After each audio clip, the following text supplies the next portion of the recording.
was saying, because we as Christians are told about personal evangelism, how to win people to Christ, and they have books and workbooks and all kinds of whole bunch of stuff and how you're supposed to do that.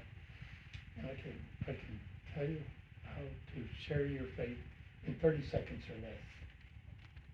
Just come up with this question: who do I know who needs to know what I know about Jesus? And just tell that person your story. You know. And so I'd put it the other way: who do you know who needs to know what you know about Jesus? Just find that person and tell them your story. That's it. As simple as that. Well, I've always said, and I got, for a while, I got people in the church before I wasn't active minister anymore, but just before that, we were having lunches after services, potlucks and stuff. And I started doing that. I'd come up to somebody and say, tell me your story of faith. You're coming to church, you're an active Christian, and I'd get people to start talking to me about their faith. That's when I came up with this idea, this little phrase, and that's it.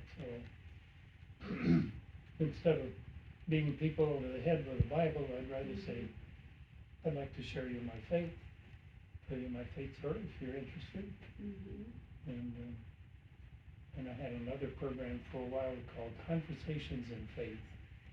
It didn't go over very big, but it was an idea about having a place for people to come with no,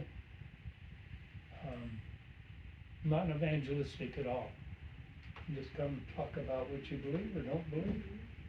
Just open, just have a time of conversations about faith, whatever it is, and let people have a chance to talk about it without being bombarded with, it's got to be this way or else type of thing. Well, when Eric and I first met that first year, we talked every day and just trying to find out little things because we weren't raised together. So the questions and the life experiences, including where are you going to go when you die? You know, I had to know what his belief was. I just needed to know. But yeah, it's very interesting how you phrased it with other people. And when I started going to Bible college, being a pastor was the last thing on my list. Absolutely did not want to be the pastor of a church. Something helping churches, helping somebody else do it, that's fine, you know. I would teach a class or do, like I did, construction type stuff. That was okay. But I just could not ever see myself being in that role. And when I inherited Sunset, because that's what happened was I inherited it, I was really stepping outside of my comfort zone.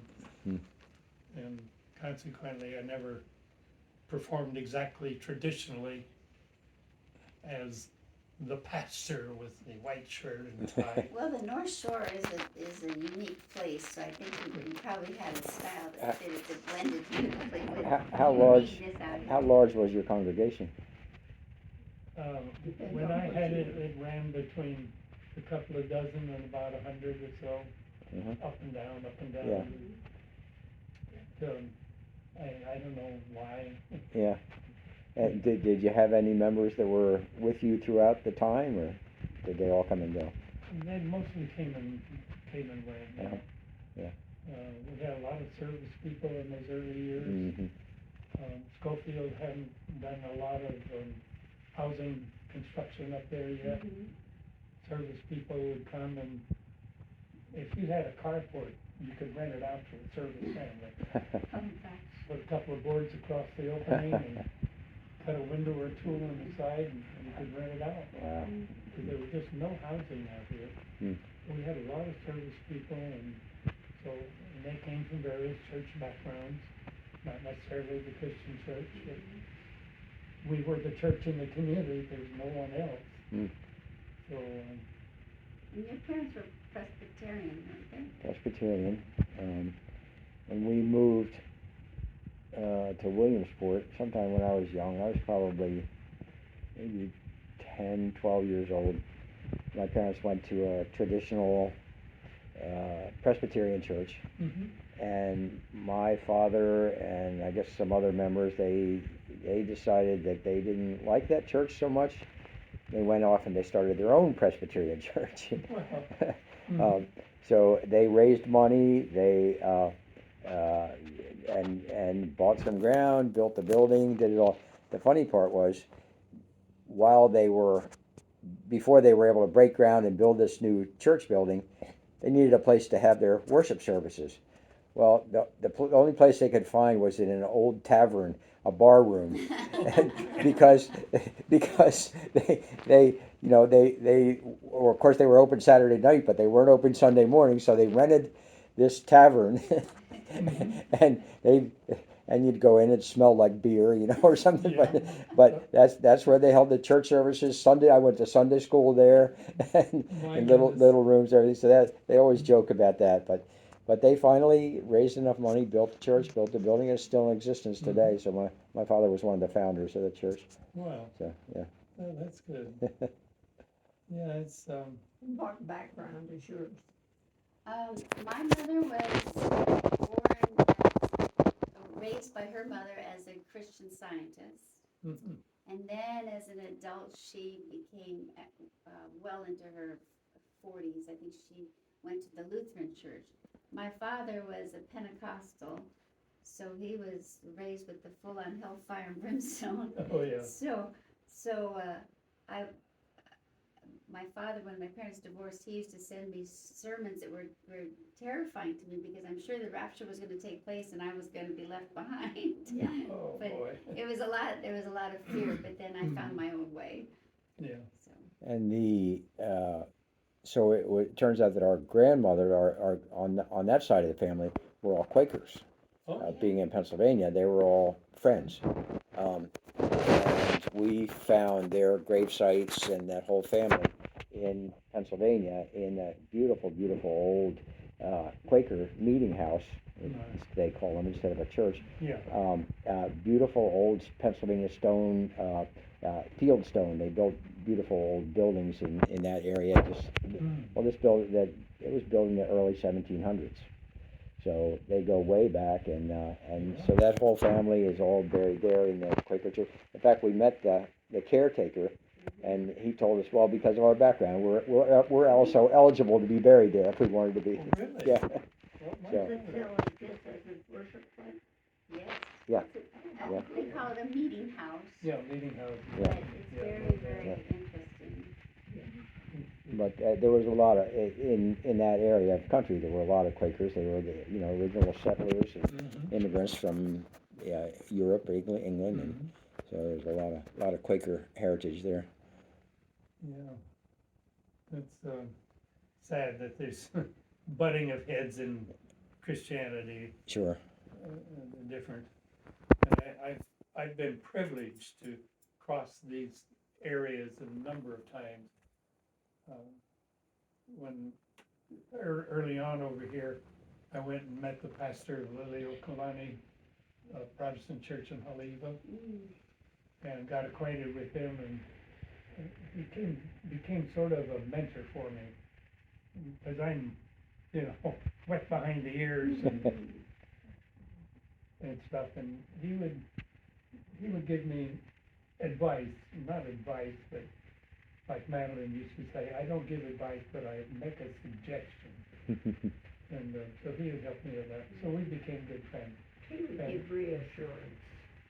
Hmm? He would give you reassurance. Reassurance, yeah, that's a good way to put it. So we kind of decided we should have Easter sunrise services for the community. So the two of us began promoting that and got other pastors involved. And then out of that grew a pastor's monthly meeting, fellowship time in Haleiwa, and that fellowship we would plan together this Easter sunrise services. and we had that going for a while. And then we also were active in honoring the World War One veterans that obelisk at Haleiwa Beach Park. I didn't know there was something It's a there. white obelisk. Oh, If you I guess turn- I know exactly, yeah, now I know. Yeah, right by the park there, and there would be a service, annual service there, and I spoke several times at that service. So, we developed a pretty close relationship there, and of course, that was outside the Christian church, I mean, goodness only knows, they were, what is their background, Congregation. congregationalists, not ministers. Congregation. But anyhow, and I felt as close to that pastor as about any pastor I've ever had, Oh, that's nice. in growing up years, you know. So and then when the Catholics bought the old, where the tower is at Waimea, that's Waimea, Oh, yes, I know. that's how, well, the Catholics bought that property, that's an old quarry, storage tank for gravel, that tower is. And that property, the Catholics bought that, and that's now St. Peter and Paul Mission, I think it's called. And I became acquainted with their priest there, and we worked together on projects. As it should be, being able to all come together, that's great. Yeah, there's a sense, I mean, there's not a Catholic Christ and a Protestant Christ. Right. There's one Jesus, Yeah, not different brands of Jesus, there's just Jesus. And, so we, you know, if we can see that focus, that his death on Calvary was to cover our sin, and by faith in him, we have that coverage. And it breaks down to be that simple, except it becomes much more complicated the way we in the Christian world make it out to be when we start building our fences. yeah, that's so true. I told my kids I did not want that fence out there. I did not want a fence. That's not Hawaiian. It's not the way we It do looks it. like everybody has a fence up the hill now. Everybody's got a fence or Yeah, a our wall. kids insisted we get it. And they insisted, so I hired a company to come up and put that fence up. And so we lock it every night. There's so many homeless. Yeah, I mean, the community has changed considerably. So, but you look, all these new young families, for Sunset to have Sunday morning attendance of 150 to 200 people, Oh, that's so it's just great. incredible. That's wonderful. And And- we and really that's- like the new young minister, but Yeah. it's too hard for us to go there. Do they, can you get it online through your computer or radio or anything? Yeah. Sometimes they do Facebook. that. They put it on Facebook, and Oh. we were for Oh. a while watching it on Facebook. But They've been having trouble getting it up online for some reason. Oh, But you look up Sunset Beach Christian Church, and there are several Sunset Beaches we discovered, but Sunset Beach Christian Church on Oahu, and they have a website, and you Well, can go. they're on Facebook. If you're on Facebook, Yeah. they have a very nice Hey, page. how do you find it on Facebook? You just type in Facebook. I mean, you just Type open in Face- Facebook and type in, Sunset Beach Christian Church? yeah. Oh, And if there's okay. another one, they'll give you, you'll have to go through the list, but maybe there's just one. It's easy to find it. Look at you both so savvy. I know, with the computer. technology wizards. Oh, this crazy stuff. I got online this morning, and I don't know what it did. It did Oh, no. a whole bunch of crazy stuff. I finally got it If sorted you out. accidentally push the wrong button, Ah. you get interesting things. Well, I bought some little muffins for you. Would you like a muffin, or should I just leave them for now? Well, we'll leave them for now. We'll Okay. leave them. You eat them when you want to. Yeah.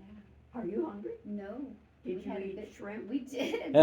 We did. You How were did you so- guess? You were so funny. It's like, oh. At one of the wagons? Yep. Yeah.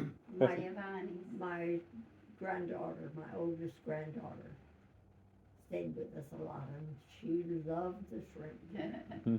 Lots of garlic, sort of a tradition. Yeah.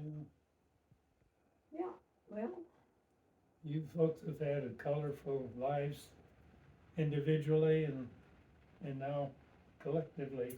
Yes, and And, we feel blessed, and every single day we count our blessings, because we can't imagine what it would have been like to not have found each other, and there are a lot of lessons and learning and growing, and it's all good.